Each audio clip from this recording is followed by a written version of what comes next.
एक समय था जब गर्मियों में सबसे बड़ी चिंता बिजली कटने की होती थी कि कहीं बत्ती ना चली जाए, लेकिन अब हालात बदल चुके हैं। अब लोग सिर्फ गर्मी से नहीं बल्कि अपने घर के एसी से भी डरने लगे हैं। हमें भी लगता है, आपको भी लगता होगा, क्योंकि पिछले कुछ सालों में बार बार ऐसी खबरें सामने आ रही हैं जहां एसी में आग लगी और देखते ही देखते पूरा फ्लैट जलकर खाक हो गया।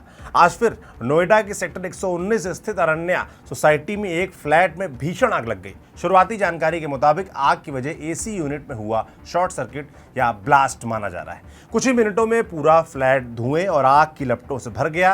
राहत की बात यह रही कि इस हादसे में कोई जान नहीं गई, जबकि 2-3 फ्लैट्स और इसके जद में आ गए थे। लेकिन इस घटना ने एक बार फिर वही सवाल खड़ा कर दिया, आखिर हर बार एसी ही क्यों? अगर सिर्फ नोएडा की बात करें तो पिछले कुछ महीनों में कई हाई राइज सोसाइटीज़ में एसी में आग लगने, एसी में ब्लास्ट होने के मामले सामने आए। कुछ दिन पहले सेक्टर 75 की आईवी काउंटी सोसाइटी में ऊंची मंजिल पर आग लगी थी। इससे पहले भी इसी सोसाइटी में ऐसा हादसा हो चुका था। दिल्ली में पूर्व आईएएस अधिकारी धनेंद्र कुमार की मौत भी एसी से आग लगने के बाद हुई थी, ब्लास्ट होने के बाद हुई थी। विवेक विहार में एक ही परिवार के 9 लोगों की जान चली गई।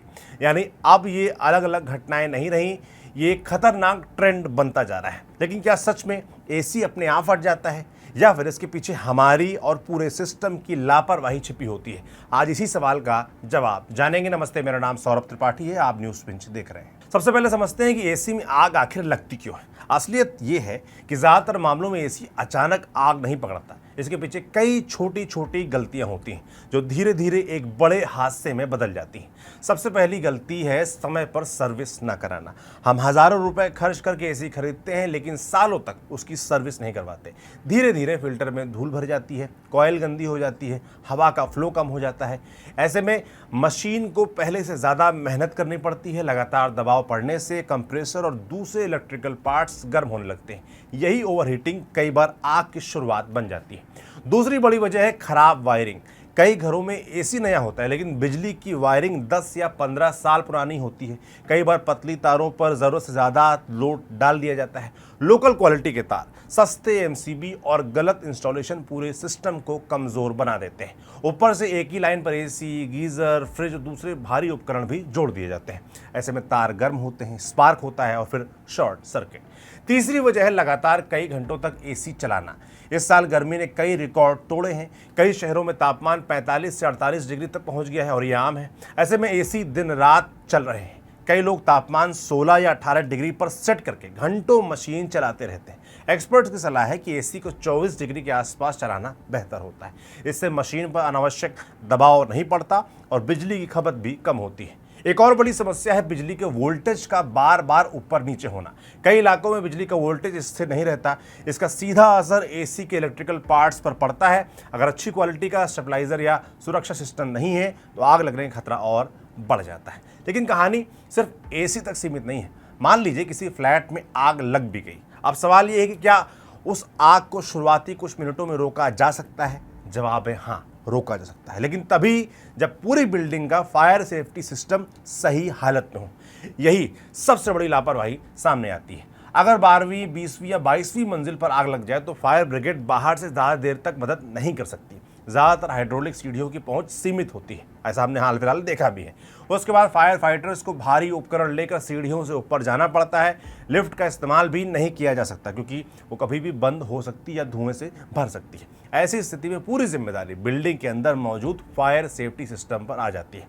अगर फायर हाइड्रेंट काम नहीं कर रहे हो, स्प्रिंकलर बंद पड़े हो, फायर अलार्म ना बजे, पाइपों में पानी का दबाव ना हो या स्मोक मैनेजमेंट सिस्टम खराब हो, तब छोटी सी आग कुछ ही मिनटों में पूरी मंजिल को अपनी चपेट में ले सकती है। यही वजह है कि विशेषज्ञ बार बार कहते हैं कि फायर सेफ्टी सिस्टम सिर्फ लगा होना काफ़ी नहीं है दिखावे के लिए, उसका हर समय चालू हालत में होना ज़रूरी है। लेकिन कई सोसाइटीज़ में सच्चाई कुछ और है। कहीं फायर एक्सटिंग्विशर की एक्सपायरी निकल चुकी होती है, कहीं पंप खराब पड़े होते हैं, कहीं स्प्रिंकलर सालों से चेक ही नहीं हुए होते और कई जगह तो इमरजेंसी एग्जिट के सामने सामान रख देते हैं लोग। पुराने फर्नीचर, साइकिलें, कबाड़ या स्टोर बनाकर लोगों का बचने का रास्ता ही बंद कर दिया जाता है। याद रखिए, इमरजेंसी एग्जिट कोई स्टोर रूम नहीं है, ये वो रास्ता है जो किसी दिन आपकी और आपके परिवार की जान बचा सकता है। यहीं पर सोसाइटी मैनेजमेंट की जिम्मेदारी भी शुरू होती है। हर महीने फायर सिस्टम की जांच होनी चाहिए, पंप चल रहे हैं या नहीं, अलार्म बज रहा है या नहीं, स्प्रिंकलर काम कर रहे हैं या नहीं, पानी का दबाव सही है या नहीं। ये सब सिर्फ फाइलों में नहीं बल्कि मौके पर जांचा जाना चाहिए। दरअसल बिल्डर शुरुआत में ये सिस्टम इसलिए लगा देते हैं क्योंकि बिना फायर एनओसी के प्रोजेक्ट पूरा नहीं हो सकता, लेकिन बिल्डिंग लोगों को सौंपने के बाद कई जगह रख रखाव कमजोर पड़ जाता है। धीरे धीरे पूरा सिस्टम कागजों में तो मौजूद रहता है लेकिन असली जरूरत के समय जवाब दे देता है। इसीलिए नियमित फायर ऑडिट बेहद जरूरी है, लेकिन सिर्फ ऑडिट से भी काम नहीं चलेगा। सोसाइटी के लोगों को भी पता होना चाहिए कि आग लगने पर क्या करना है। समय समय पर फायर ड्रिल होनी चाहिए। बच्चों, बुजुर्गों, सिक्योरिटी गार्ड्स, मेंटेनेंस स्टाफ को ये जानकारी होनी चाहिए कि किस रास्ते से बाहर निकलना है, किसे फोन करना है और शुरुआती कुछ मिनट्स में क्या कदम उठाने हैं।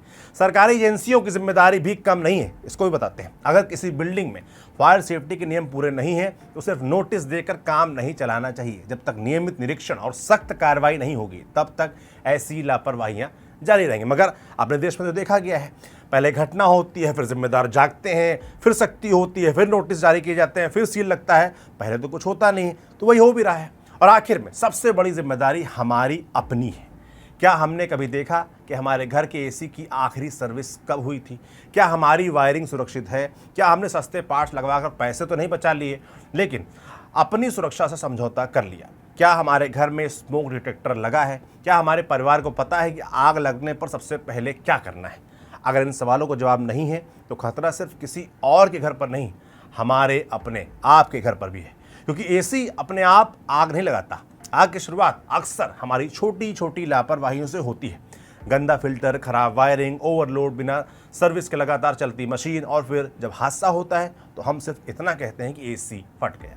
सच्चाई ये है कि हादसा उस दिन नहीं होता जिस दिन आग लगती है। हादसा तो कई महीने पहले शुरू हो चुका होता है, जब हमने पहली बार मशीन की आवाज़ को नज़रअंदाज किया था, जब जलने की हल्की गंध को अनदेखा किया था, जब सर्विस टाल दी थी, जब खराब वायरिंग को ठीक कराने के बजाय उसे वैसे ही छोड़ दिया था।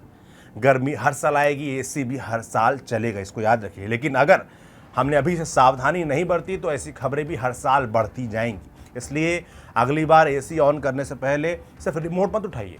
एक बार अपनी मशीन की सेहत, अपने घर की वायरिंग और अपनी सोसाइटी की फायर सेफ्टी को भी जरूर देख लीजिए, क्योंकि कुछ मिनट की सावधानी पूरी जिंदगी की सुरक्षा बन सकती है। बाकी पर्यावरण के लिए हम, आप, हमारे देश की सरकारें कितना सीरियस हैं वो तो किसे छिपा है। तो हो सके तो पौधरोपण भी करें, अपनी सोसाइटीज़ में करवाएं, आंदोलन करें, अपने प्रतिनिधियों से जरूर पूछें जब भी वोट लेने वो आएँ कि वो पर्यावरण सुरक्षा के लिए क्या कर रहे हैं। इसको मुद्दा बनाएं, वरना हमारे आने वाली जो पीढ़ियाँ हैं ना, उनको ये एसी भी नहीं बचा पाएंगे। आपका इस पूरे मुद्दे पर क्या सोचना है कमेंट बॉक्स में लिखकर जरूर बताएं। मेरा नाम सौरभ त्रिपाठी है, इसे लिखा था हमारे साथी खुशबू ने। कैमरे के पीछे अनुराग हैं। देखते रहिए न्यूज़ पिन। शुक्रिया।